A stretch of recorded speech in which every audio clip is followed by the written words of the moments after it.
George Henry Atkinson II, born on January 4, 1947, in Savannah, Georgia, was one of the most respected yet controversial figures in American football. Known for his remarkable skills as a safety and return specialist, he became a key member of the Oakland Raiders during the late 1960s and 1970s.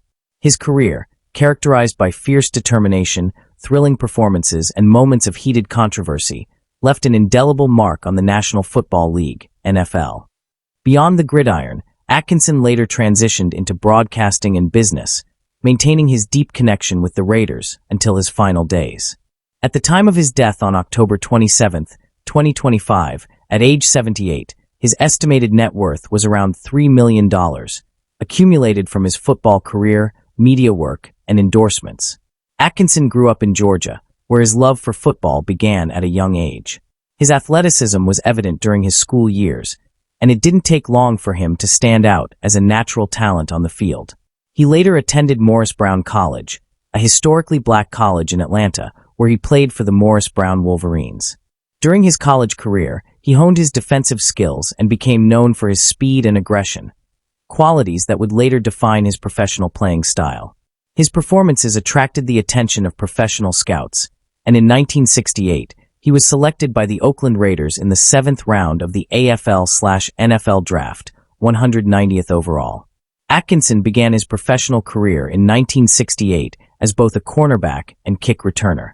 He made an immediate impact during his rookie season, demonstrating his incredible ability as a return specialist. On September 15th of that year, in a game against the Buffalo Bills, Atkinson electrified fans by returning a punt for 86 yards to score the first touchdown of the game. That day, he set a record by returning 5 punts for a total of 205 yards, a feat that stood as one of the most impressive special teams performances in league history.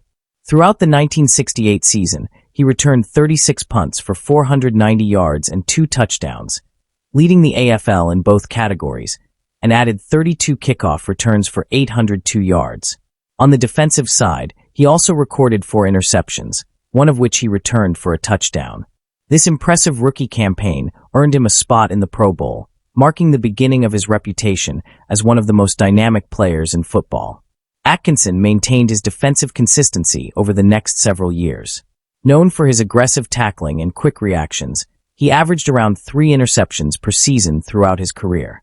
He reached a peak of 4 interceptions in multiple seasons, 1971, 1972, 1974, and 1975, and in 1974, he recorded 3 interceptions in a single game against the Cleveland Browns, setting a Raiders record at the time.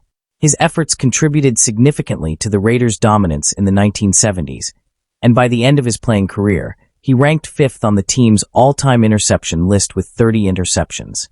Despite his achievements, Atkinson's career was not without controversy.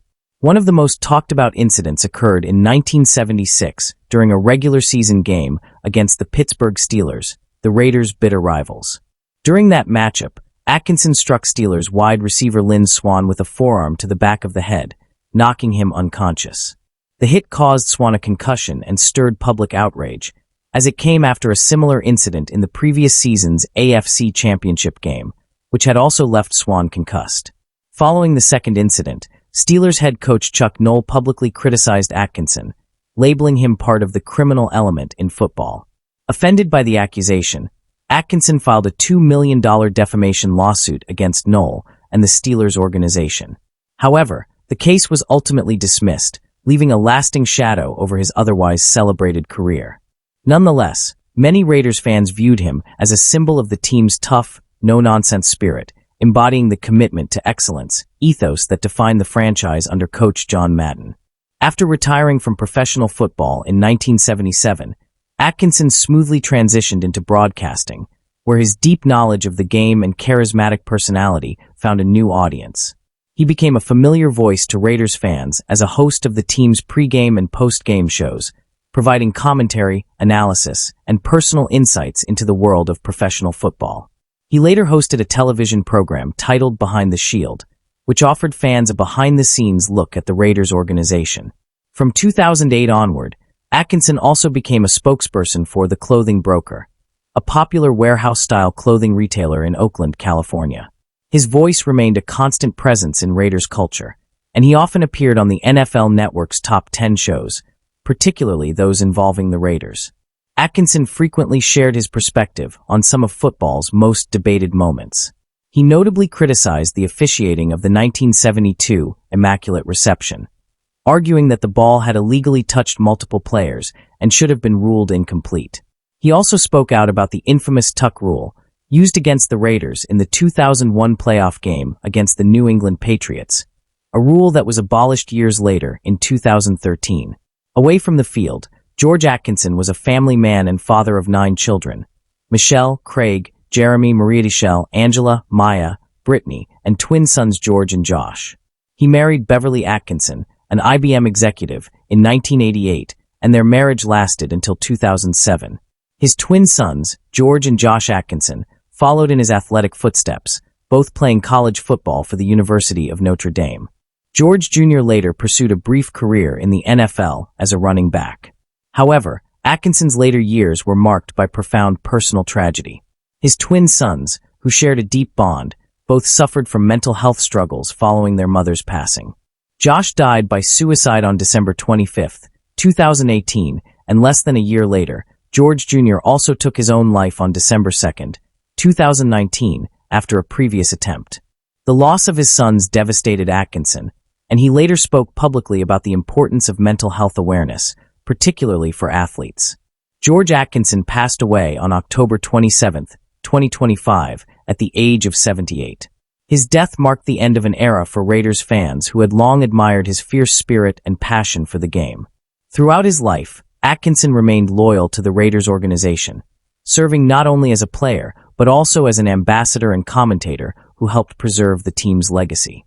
Atkinson's football career was one of brilliance, controversy, and resilience. He left behind a legacy defined by courage and commitment, a player who embodied the grit and toughness of the sport's golden age. Though controversies followed him, few could deny his impact on the Raiders' success during the 1970s or his enduring influence as a representative of the franchise. His name remains synonymous with the era of hard-hitting football that shaped the NFL's identity. Thanks for watching. Subscribe.